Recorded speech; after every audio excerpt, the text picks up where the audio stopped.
Master గారి మాటగా చెప్పుకుంటూ ఉన్నాం. ఇక్కడ రికార్డింగ్ నెంబర్లో ఇది 103 103 15th చాప్టర్ 15వ అధ్యాయమైన పురుషోత్తమ ప్రాప్తి యోగంలో ఫస్ట్ శ్లోకం చెప్పుకుంటూ ఉన్నాం. ఇక్కడ మనం కార్యకారణాలు అనేవి సృష్టికి విత్తనం లాంటివి అని ఇక్కడ ఫస్ట్ సెంటెన్సే చెప్పారు. ఇక్కడ మా పరమాత్మ ప్రతి పనికి కూడా వెనకాల కారణం ఉంటుంది. ఫర్ ఎగ్జాంపుల్ మన సౌర కుటుంబానికంటే సూర్య కుటుంబానికి కేంద్రమైన సూర్యుడి వల్ల భూమి చుట్టూ తిరగటం, సూర్యుడి చుట్టూ భూమి తిరగటం, అంతేకాకుండా తన చుట్టూ కూడా తాను తిరుగుతూ సూర్యుడి చుట్టూ తిరుగుతూ ఉండటం. ఇది ఎలా జరుగుతుందంటే సూర్యుడి దగ్గర ఉన్న ఆకర్షణ శక్తి వల్ల భూమి సూర్యుడి చుట్టూ ఒక పర్టికులర్ పరిధిలో బ్యూటిఫుల్గా తిరుగుతుంది. ఆ ఒక రిథమిక్గా తిరుగుతుంది అది. దాని తర్వాత ఏమవుతుంది, సూర్యుడి కిరణాల వల్ల భూమి మీద జీవులకు ప్రాణం అనేది ఆ సూర్యకిరణాల వల్లే వస్తుంది. చెట్లకు కానీ జీవులకు కానీ ఆ ఆకుపచ్చదనం చెట్లల్లో రావటం కానీ ఇదంతా కూడా కేవలం జీవులకు కావాల్సిన ప్రాణవాయువు లభించటం కానీ ఇదంతా కూడా కేవలం సూర్యుడి వల్లే జరుగుతుంది. అదే రకంగా భూమి మీద ఉన్న నీళ్ళన్నిటినీ కూడా మేఘరూపం ధరించి మళ్ళీ వర్షంగా శుభ్రపడి వర్షంగా వెనక్కి తిరిగి రావటం, భూమి జీవులందరికీ కూడా దానివల్ల జీవితం ఏర్పడుతోంది అని చెప్పి చెప్తూ ఉన్నారు. వీటన్నిటికీ మూల కారణం ఏమిటి? మనకు కనపడే సూర్యుడే కాకుండా సూర్యుడిలో ఉన్న నేను అనే చైతన్యమే కారణము అంటున్నారు. అదే రకంగా సృష్టిలో కారణం లేని కార్యం పని అంటూ ఏమీ లేదు. ప్రతి పనికి ఏదో ఒక కారణం ఉంటుంది. వాన నీళ్ళకి ఏమిటి కారణం అంటే మేఘం. వర్షాజలములకు కారణం మేఘం. దానికి కారణం కిరణాల్లో ఉండే తాపన శక్తి అంటే ఆ నీళ్ళని పైకి లాక్కెళ్ళిపోతుంది ఆ వేడి. దానికి కారణం సూర్యుడిలో ఉన్న వేడి, హీట్ అండ్ లైట్ అనే చైతన్యం.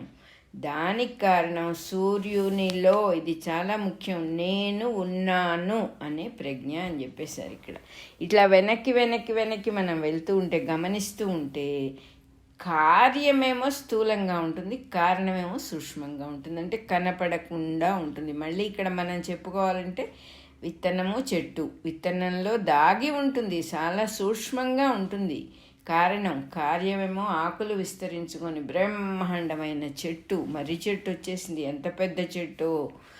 ఇలా కొంచెం గమనించుకుంటూ వెళ్తే భూమి జీవులకి, పర్టికులర్గా భూమి మీద ఉన్న జీవులకి స్థూలమైన కార్యము కిందగా ఉంటుంది. స్థూలత్వం అనేది భూమికి సంబంధించి కింద వైపు ఆకర్షించబడుతూ ఉంటుంది. స్థూలమైనవే ఆకర్షిస్తుంది భూమి.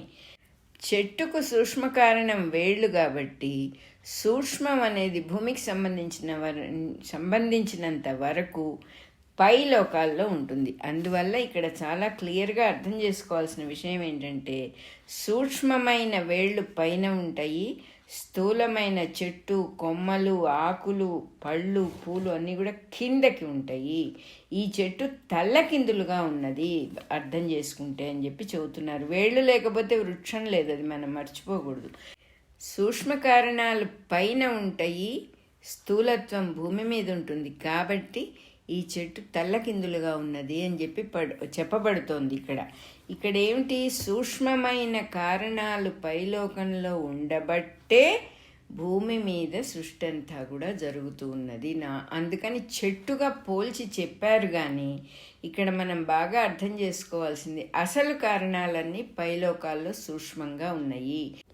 దీన్ని చెట్టుతో పోల్చినప్పుడు మరి వేళ్ళు చెట్టుకి కారణం కాబట్టి వేళ్ళన్నీ పైన ఉన్నాయి, వృక్షం కిందకున్నది. అంటే తల్లకిందులుగా ఉన్న వృక్షమే ఈ సంసార వృక్షము, అశ్వత్థ వృక్షము అని చెప్పి అన్నారు. ఇక్కడ దీనికి తల్లకిందులుగా ఉండటం అనే దానికి అసలు అర్థమేమో సూక్ష్మలోకాలు భూమికి పైన ఉంటాయి కాబట్టి భూమి అనేది మనల్ని కిందకి లాగి తన మీద భూమాత నిలబెట్టుకుంటుంది. కాబట్టి సూక్ష్మలోకాల పైన, కారణాలన్నీ పైన, దాని యొక్క బ్లూ ప్రింట్ ఓపెనింగ్ అంతా కూడా భూమి మీద జరుగుతుంది. కాబట్టి ఆ వృక్షం తల్లకిందులుగా ఉంది అని అన్నారు.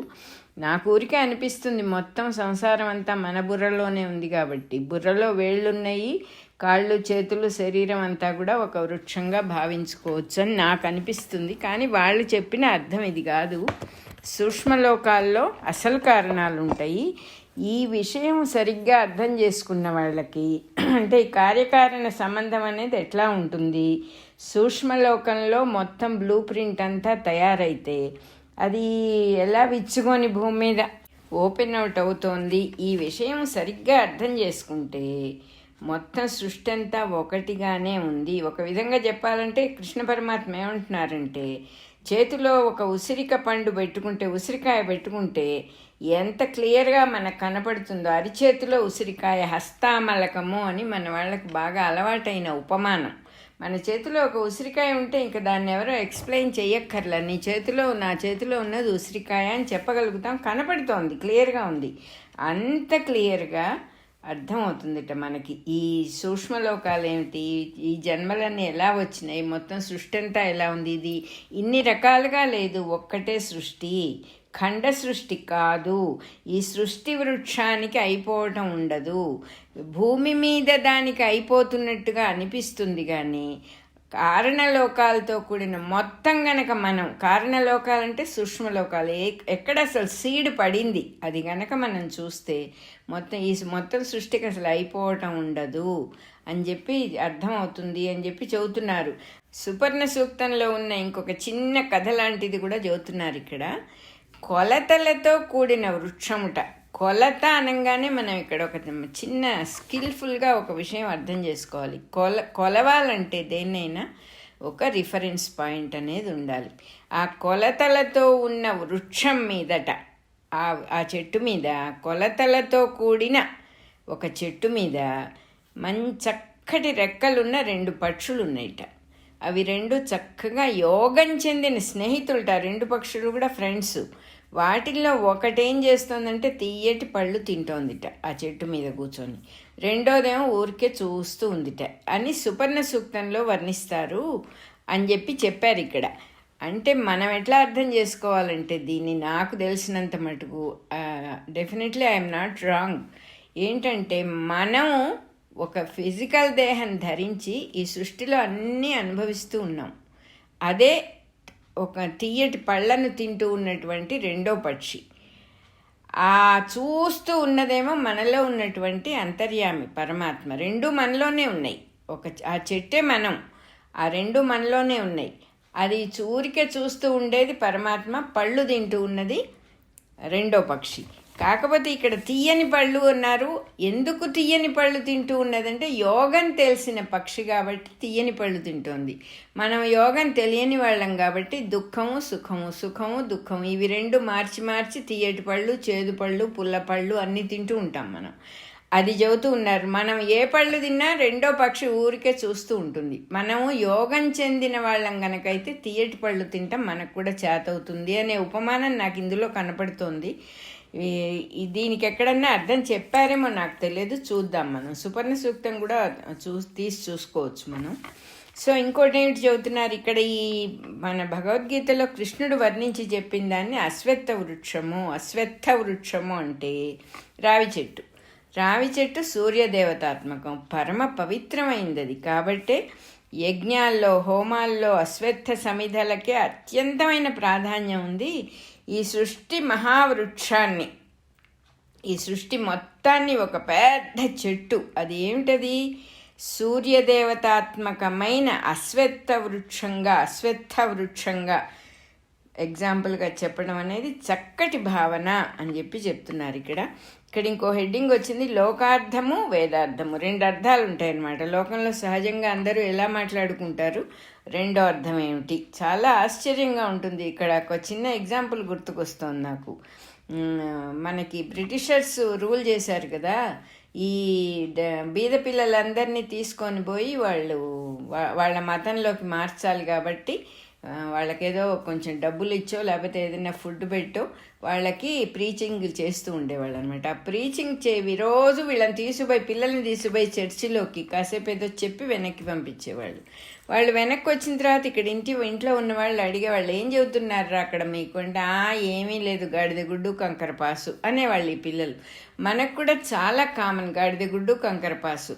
ఏమిటిది అని చూస్తే అదేం చెప్పేవాళ్ళంటే, వాళ్ళు చర్చిలో గాడిదగుడ్డు కంకరపాసు ఎందుకు చెబుతారు అని కొద్దిగా ఆలోచిస్తే వాళ్ళు చేసిన ప్రీచింగ్ ఏంటంటే God the good conquer the peace అనేది.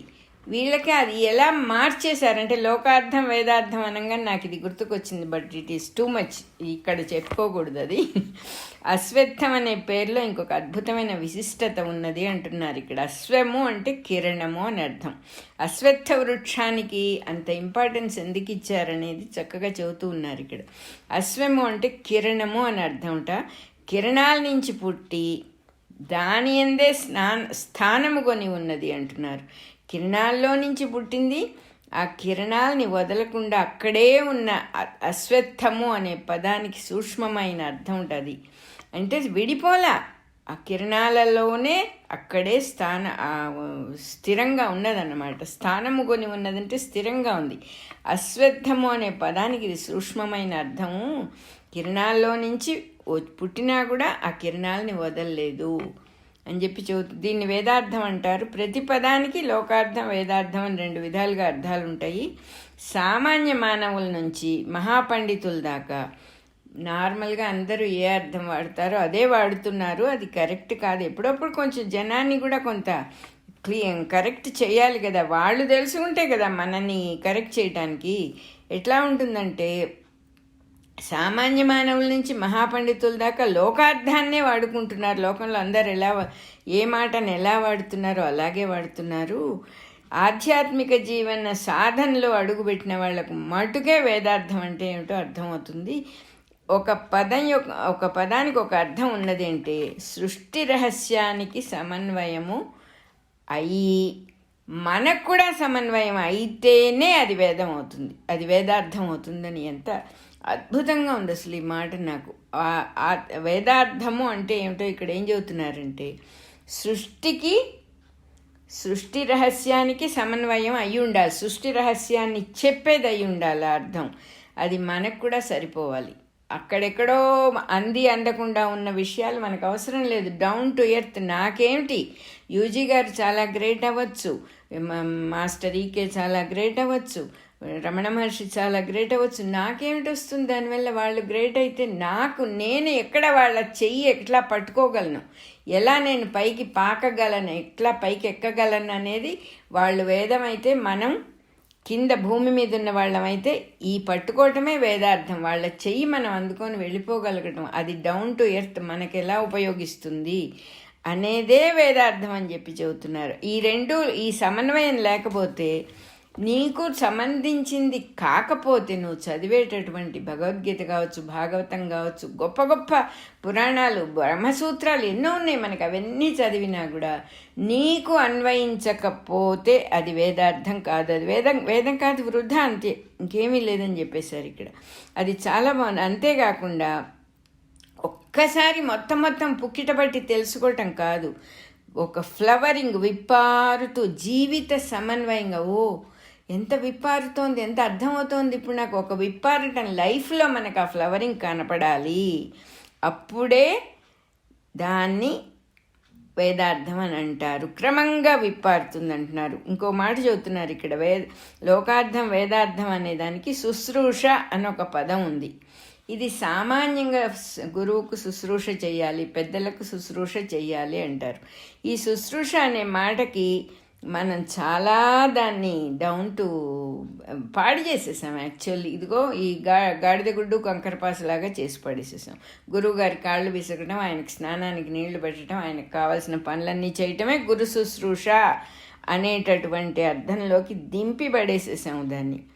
కానీ ఇక్కడ ఏం చెబుతున్నారంటే, శుశ్రూష అంటే శ్రవణము అన్నప్పుడు, వినటం అయినప్పుడు, శుశ్రూష అనేది శరీరానికి చేసే సేవ ఎట్లా అవుతుంది? శ్రవణం అనేది వినటం, శుశ్రూష అంటే వినాలనే కోరికట. ఇది కరెక్ట్ అయిన అర్థం. అసలు ఆ శుశ్రూష అనే మాటకి అసలైన అర్థము వినవలెనను కోరిక. ఇక్కడ ఇంకా కూడా వేదార్థం ఇంకా లోతుగా చెప్తున్నారు మనకి. ఇంకో పైమెట్టు కూడా ఉంది ఈ వేదార్థంలో.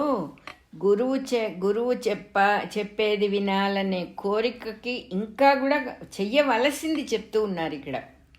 గురు శుశ్రూష అంటే గురువు సన్నిధిలో ఉన్నంతసేపు ఆ గురువుగారు చెప్పిన వేదాంతాన్ని ఏమేం చెప్తారో అవన్నీ పునశ్చరణము, ఊరికే మళ్ళీ మళ్ళీ మళ్ళీ నెమరు వేసుకుంటుంటే చాలదు. గురువుగారు చెప్పారండి అని మనసులో అది మర్చిపోకుండా నెమరేసుకుంటాం, అది మనందరికీ తెలుసు, అది చాలదు అంటున్నారు. మంత్రాదుల పునశ్చరణం అంటే మళ్ళీ మళ్ళీ అనుకోవటం ఆధ్యాత్మిక సాధనకి ఏమాత్రం సరిపోదు. ప్రతి అంశాన్ని ప్రతి నిమిషము గురువు ఆదేశాలనే విని ఆచరణలోకి తీసుకురావాలి. ఆచరణలోకి తేకపోతే అది శుశ్రూష కాదు. అది ఎంత బాగుందో అసలు. గురువుగారి కాళ్ళు బెసిగితే శుశ్రూష అయిపోతుందని మనం అనుకుంటున్నాం. ఏ గురువు దగ్గర పోయి ఎవరి కాళ్ళు పట్టుకుంటాం, మనం ఎలా తెలుస్తుంది? పైగా రోజులు ఎలా ఉన్నాయి అసలు, ఎవరిని కూడా నమ్మి దగ్గర చేరేటట్టుగా లేదు ఎవరికి కూడా. అటువంటి పరిస్థితుల్లో ఎంత చక్కగా చెప్పారో ఇక్కడ మనకి. ఆయన చెప్పిన విషయాన్ని ఆచరణలోకి తీసుకురావటమే శుశ్రూష. నిజమైన గురు శుశ్రూష అంటే తన జీవితాన్ని గురువుగారికి సమర్పణ చేసేసుకొని ప్రతి నిమిషం, ప్రతి సన్నివేశం, ప్రతి వ్యక్తి, అందరి నుంచి అంటే ప్రతి నిమిషము మనకేం చెబుతోంది, ప్రతి సన్నివేశము మనకేం చెబుతోంది, ప్రతి వ్యక్తి నుంచి మనకేమి మెసేజ్ వస్తుంది, అదంతా గురువు వాక్కుగా వినాలట. ఒక ఇన్సిడెంట్ జరిగితే ఇందులో ఏదో గురువుగారు నాకేదో చెబుతున్నారు, వీళ్ళు నన్ను తిట్టారే ఇక్కడ అంటే గురువుగారు నాకు ఇక్కడ ఏదో బోధిస్తున్నారు, వీళ్ళు నన్ను తప్పుగా అనుకున్నారే అంటే గురువుగారు నాకేదో చెప్పాలనుకున్నారు. ఇలా ఏది జరిగినా, ఏ వ్యక్తులైనా, ఎవరైనా సరే అందులో గురువు వాక్యే వినాలి. తన వ్యక్తిగత జీవితము అంటూ, పర్సనల్ లైఫ్ అంటూ తన పరిమిత భావం లోపల నుంచి కంప్లీట్గా తీసి పడేసేయాలని చెబుతున్నారు. ఇక్కడ నాకు విషయం గుర్తుకొస్తుంది. రమణ మహర్షి ఎప్పుడు సమర్పణ, సరెండర్ అని చెప్తూ ఉంటారు. సరెండర్ అంటే ఏంటండి, ఎలా చేయాలి, ఎవరికి చేయాలి అని అడిగారు ఎవరో ఫారినర్ అడిగాడని గుర్తు. అడిగితే రమణ మహర్షి ఏం చెప్పారంటే, ఫారినర్ అనే మాట యాక్చువల్గా వాడకూడదు. ఫారినర్ అంటే ఇతరులు అని అర్థం, చాలా తప్పది. ఆ మాట వాడినందుకు ఐఎమ్ సారీ. ఒక అమెరికన్ అనుకుంటాను, అతను అడిగితే మహర్షి ఏం చెప్పారంటే, నీ ఎదురుగా వచ్చే ప్రతి వ్యక్తికి నువ్వు సరెండర్ చేయాలి, నువ్వు ప్రతి సన్నివేశానికి సరెండర్ చేయాలి. అంటే సమర్పణ నువ్వు మిగలకుండా ఎదట కనపడేవాడికి సమర్పణ చేసేయాలి. ఎదట కనపడేవాడంటే రోడ్డు మీద పోయే వాళ్ళందరితో కాదు, నువ్వు ఎవరితో ఇంటరాక్ట్ చేస్తున్నావో అంటే నీ దగ్గర ఏమాత్రం ఇగో అనేది మిగలకుండా అవతల వ్యక్తితో, అవతల సన్నివేశంతో బిహేవ్ చేయాలి అని అర్థం. ఇగో అంటే ఏమిటి, నేనని లోపల ఒక ఇది కదులుతూ ఉంటుంది. రియాక్టివ్ ప్యాటర్నే ఇగో. రియాక్షన్ అంటే ఏంటి, చెప్తూ ఉన్నాడు, ఇప్పుడు మళ్ళీ కనపడ్డాడు వీడు, నాకు వీడేదో బోధ చేయబోతున్నాడు, ఇలా వాడి గురించి ఒక ఒపీనియన్ మన లోపల నుంచి మాట్లాడుతూ ఉంటుంది. దాన్ని పక్కన పెట్టేసేయాలి. నువ్వు నోరు మూసుకో, నీకేం తెలియదు, అవతలున్నది సాక్షాత్తు గురువే, వేరే ఇంకొకళ్ళు లేరు, నాకు సర్వము గురువే. గురువు అనేవాడు ఎక్కడుంటాడంటే సర్వత్రా ఉంటాడు. దైవం ఎక్కడుంటాడంటే సర్వత్రా ఉంటాడు. ఆయన్ని కాసేపు పక్కన పెట్టి ఇక్కడ శత్రువో మిత్రుడో ఎవడన్నా ఒకడు వచ్చి ఉంటాడా విడిగా? హౌ ఈజ్ ఇట్ పాసిబుల్ అని మనకి మనమే చెప్పుకొని కంప్లీట్ సరెండర్. ఇక్కడ నేను అనేది మిగలకుండా వాడితో వినయం, భక్తి అన్నీ వస్తాయి కంప్లీట్ సరెండర్ అనగానే. చాలా అద్భుతంగా చెప్పారు మహర్షి ఇక్కడ. అదే రకంగా మనకి ఇక్కడ మాస్టర్ గారు చెప్తూ ఉన్నారు, గురువు వాక్కు వినాలి. ఎవరు ఏది మాట్లాడినా గురువు వాక్కు వినాలి. తన వ్యక్తిగత జీవితాన్ని గురువు గారి నుంచి దూరంగా ఉంచటం అనేది జరగకుండా ఉంటుంది అప్పుడే. అట్లాగని కుటుంబ బాధ్యతలన్నీ గురువు మీద పడేయమని కాదు, రెస్పాన్సిబుల్గా ఉండాలి, పనులన్నీ చేయవలసినవన్నీ చేసుకోవాలి. తన చేసే పనికి, దేశానికి, కాలానికి, కుటుంబాలకి, సమాజానికి తన ఎలా ఉన్నాడో దానికి అనుగుణంగానే ప్రవర్తించాలి, అనుసరించే వెళ్ళిపోవాలి. అన్నిట్లోనూ గురువు ఆదేశాన్ని వింటూ ఉండాలి. గురువుగారు ఏం చెప్తారు, ఈ సన్నివేశం ద్వారా నాకేదో మెసేజ్ ఇస్తున్నారు, అలా తెలుసుకుంటూ ఉండటాన్ని, అలా జీవిస్తూ ఉండటాన్ని, అటువంటి ఆసక్తినే గురు శుశ్రూష అని ఆధ్యాత్మ విధులు చెప్తారు. ఇట్లాంటి శుశ్రూషతో గురువు వల్ల నేర్చిన వాడికే వేదార్థమైన దర్శనం జరుగుతుంది, ఇంకో రకంగా జరగదు చెప్పేశారు ఇక్కడ. నెక్స్ట్ హెడ్డింగ్ అశ్వత్థ వృక్షము అంటున్నారు. ఇట్లా విని తెలుసుకో తగినది ఈ విద్య అని కృష్ణుడి భావం. కృష్ణుడు ఏం చెబుతున్నాడంటే ఇలా తెలుసుకోవాలి ఈ విద్యని, ఇంకో రకంగా తప్పర్థం తీసుకోకూడదు. నువ్వు ఏం చెయ్యాలో చెప్పేదే అసలైన విద్య. ఏదో ఎన్నో శాస్త్రాలు చదువుతాం, బుర్రలో బరువు పెరుగుతూ ఉంటుంది, కానీ మనం ఎలా డౌన్ టు ఎర్త్ పట్టుకొస్తాం అవి. మనం ఏం చెయ్యాలో ఇక్కడ చెప్తూ ఉన్నదాన్ని, అసలు విషయానికి సమన్వయం చేసి చెప్తూ ఉన్నదాన్ని వేదార్థము అంటారు. తెలుసుకోదగినది, చెయ్యదగినది అని చెప్పి చెబుతున్నారు.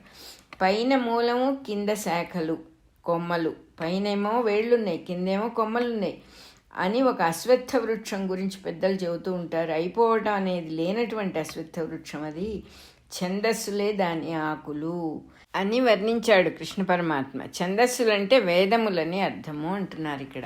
అంటే మనకు తెలిసిన ఛందస్సు పద్యాల్లో, ఉత్పలమాల్లో, దాంట్లో దీంట్లో అన్నీ వాడేవే మనకు తెలిసిన ఛందస్సులు.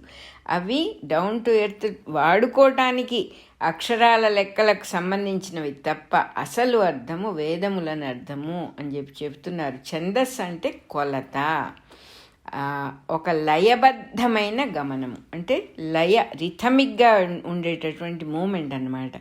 ఈ అర్థంతోనే పద్యాలు, శ్లోకాలు గణ యతి ప్రాసల్లో తెలిపే శాస్త్రానికి ఛందస్సు అనే పేరు అట్లా వచ్చింది తప్ప అసలు ఛందస్సు అంటే వేదం అనే అర్థము అని చెబుతున్నారు. ఉచ్చరించే వాక్కుకు సంబంధించిన లయ, శృతి మనం కూడా చెప్తూ ఉంటాము. అబ్బా ఎంత బాగా మాట్లాడతారోనండి ఆయన మాట్లాడుతుంటే మనకు ప్రపంచం తెలియదంటే ఆ లయ, గమనము, గతి అన్నీ చక్కని పద్ధతిలో ఉన్నాయన్నమాట. అట్లా ఉచ్చరించే వాక్కుకు సంబంధించింది లయ అని క్లియర్గా చెబుతున్నారు. లయ, శృతి, గమనము దాన్ని వివరించేదే ఛందశాస్త్రము అని చెబుతున్నారు. అలాగే బ్రహ్మదేవుడి ఉచ్చారణట ఈ సృష్టి అంతా కూడా బ్రహ్మదేవుడి నుంచి ఒక వాక్కుగా వచ్చినటువంటి ఈ సృష్టి లయ, శృతి, గమనాలన్నిటినీ వాటిని ఛందస్సులు అంటారట. బ్రహ్మదేవుడి వాక్కులో నుంచి వచ్చినటువంటి ఆ రిథమిక్ సిస్టమ్ అంతా కూడా ఛందస్సు అంటారు. ఉదాహరణకి గాయత్రి ఛందస్సులో 8 అక్షరాలు గల 3 పాదాలు ఉంటాయిట. 8 మంది వసువులు భౌతిక సృష్టికి అధిదేవతలు. అంటే ఊరికే ఏదో ఒకటి చెప్పలేదు, ఒక సిస్టమేటిక్గా ఒక లెక్క ప్రకారం చెప్పారు ఇక్కడ. భూలోకము అంటే భౌతిక పదార్థం, మ్యాటర్. దాంట్లో జరిగే కదలికలన్నీ కూడా భువర్లోకం. అందులో ఉన్న ప్రజ్ఞ ఉంది, నేను అనబడే కేంద్రక ప్రజ్ఞ అంటే న్యూక్లియర్ కాన్షియస్నెస్ అని రాశారు. అది సువర్లోకంట. ప్రతి అణువులో, ప్రతి జీవిలో, బ్రహ్మాండంలో ఈ 3 లోకాలు ఉన్నాయి అని చెప్పేశారు ఇక్కడ క్లియర్గా. చాలా ఆశ్చర్యకరంగా ఆ వేదాన్ని, ఆ సృష్టిని పట్టుకొచ్చి మనలో ఎలా ఉందో చెప్పేశారు ఇక్కడ. అది మనకు కావాల్సింది, ఆ సమన్వయం కావాలి మనకి. ఈ 3 లోకాలతో కలిసి అష్టవసువుల ప్రవృత్తిని చూపించేదే గాయత్రి ఛందస్సు అని చెప్పారు. ఇంకా సమన్వయించుకోవడం అనేది మన అనుభవాన్ని బట్టి మనకి ఎంతో బ్యూటిఫుల్గా వస్తుంది. ఈ సృష్టిని బట్టి ఛందస్సు ఏర్పడలేదు, గాయత్రి ఛందస్సు అనే గమనమే ఉంది, సృష్టిలోనూ ఉంది, సృష్టికి పూర్వం కూడా ఉంది. అంటే ఎలా ఒక్కొక్క ప్రభావం, ఒక్కొక్క ఏరియాలో ఒక్కొక్క ప్రభావం ఉండి సృష్టి నడుస్తోంది, అది మనం అర్థం చేసుకోవాలంటున్నారు. బ్యూటిఫుల్గా చెబుతున్నారు ఇక్కడ. మనం ఓం భూర్భువస్సువః అని చెప్తాం కదా, ఆ లోకాలన్నీ భువః సువర్లోకం, భూలోకం, భువర్లోకం, సువర్లోకం అని చెప్పారు ఇక్కడ 3 లోకాల గురించి. అట్లాగే సృష్టికి ముందు త్రిష్టుప్ అనే ఛందస్సు ఒకటి ఉన్నది సృష్టిలో అంటున్నారు. సృష్టికి ముందు, సృష్టి రాకముందే ఉంది. దాని ప్రభావం వల్ల planes of vibrations and forces పుట్టి ప్రవర్తిస్తూ ఉంటాయి. అంటే ఏమీ లేకుండా ఏది రాలేదు, వెనకాల ఏదో ఒక శక్తి ఉంది. అది ఇంకా ఏం చెబుతున్నారు, శక్తి అంటే ఎనర్జీ, శబ్దం అంటే సౌండ్, కాంతి అంటే లైట్ మొదలైన అన్ని అంశాలు ఉండే ధర్మాలన్నీ రుద్రలోకానికి సంబంధించినవి. మనం ఏకాదశి రుద్రులు అని చెప్పుకుంటున్నవి వైబ్రేషన్స్ అన్నమాట. అవి ముఖ్యంగా 11 గణాలుగా ఉంటాయి. గణము అంటే ఒక గ్రూప్ అన్నమాట. దేవతల్లో రుద్రులు 11 గణాలుగా ఉన్నారు. ఈ అంశాలని వివరించటానికి 11 అక్షరాల త్రిష్టుప్ ఛందస్సులో కొన్ని వేద మంత్రాలు రాశారు.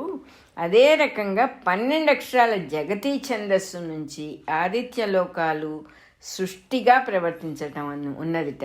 అట్లాగే దేవతల్లో ఆదిత్యులు 12 గణాలుగా ఉన్నారు. దేశము కాలం అంటే స్పేస్ అండ్ టైం అనే వాటితో కలిపిన ఈ సృష్టి ఛందస్సులు లేక గమనములు కొన్ని వేలు కలవు. ఇక్కడ సృష్టిలో ఇట్టి ఛందస్సులు లేక గమనములు అంటే రిథమిక్గా ఏ గమనం ఏ కదలిక ఉంటుందో అవన్నీ ఛందస్సులు అన్నమాట. అవే వైబ్రేషన్స్. గమనములు ఛందస్సులు ఇవన్నీ కూడా ఈ అశ్వత్థ వృక్షానికి ఆకులుగా ఉన్నాయి అని కృష్ణుడు వర్ణన చేశాడట.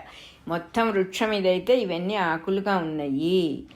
ఈ ఎక్కడో ఉన్న విషయాన్ని తీసుకొచ్చి మనకు అన్వయించటం కాదు, సర్వత్రా ఉన్న విషయం మనకి చెబుతూ ఉన్నారు ఇవాళ. ఈ విషయం మీద కాస్త మనం పాండరోవర్ చేస్తే ఇంకా వివరంగా తెలుసుకోవచ్చు. నేను కూడా ఇంతకంటే చెప్పలేకపోతున్నాను. బాగా చదువుకుంటే ఇంకా డెప్త్గా లోపలికి సబ్జెక్ట్ అర్థమవుతుంది. ఛందస్సులు అనేవి ఎలా సృష్టిలో ఉండి ఒక రిథమిక్గా ఒక పద్ధతిగా 11 అక్షరాలు 12 అక్షరాలు త్రిష్టుప్ ఛందస్సు జగతీ ఛందస్సు ఇవన్నీ చెప్తూ ఉన్నారు. చాలా అద్భుతంగా ఉంది. ఇంకా అర్థమైన కొద్దీ ఎక్కువ బాగుంటుంది. ఇదేదో విడిగా ఉన్న విషయం కాదు, ఒక్కటే ఉన్నది సృష్టిలో. మన గురించే అన్నీ మాట్లాడుతున్నారు ఇక్కడ అని అర్థం చేసుకోవాలి. ఇక్కడ 1వ నెంబర్ శ్లోకం అయిపోయింది. అలాగే మన రికార్డింగ్ నెంబర్ 103 103 కూడా అయిపోయింది.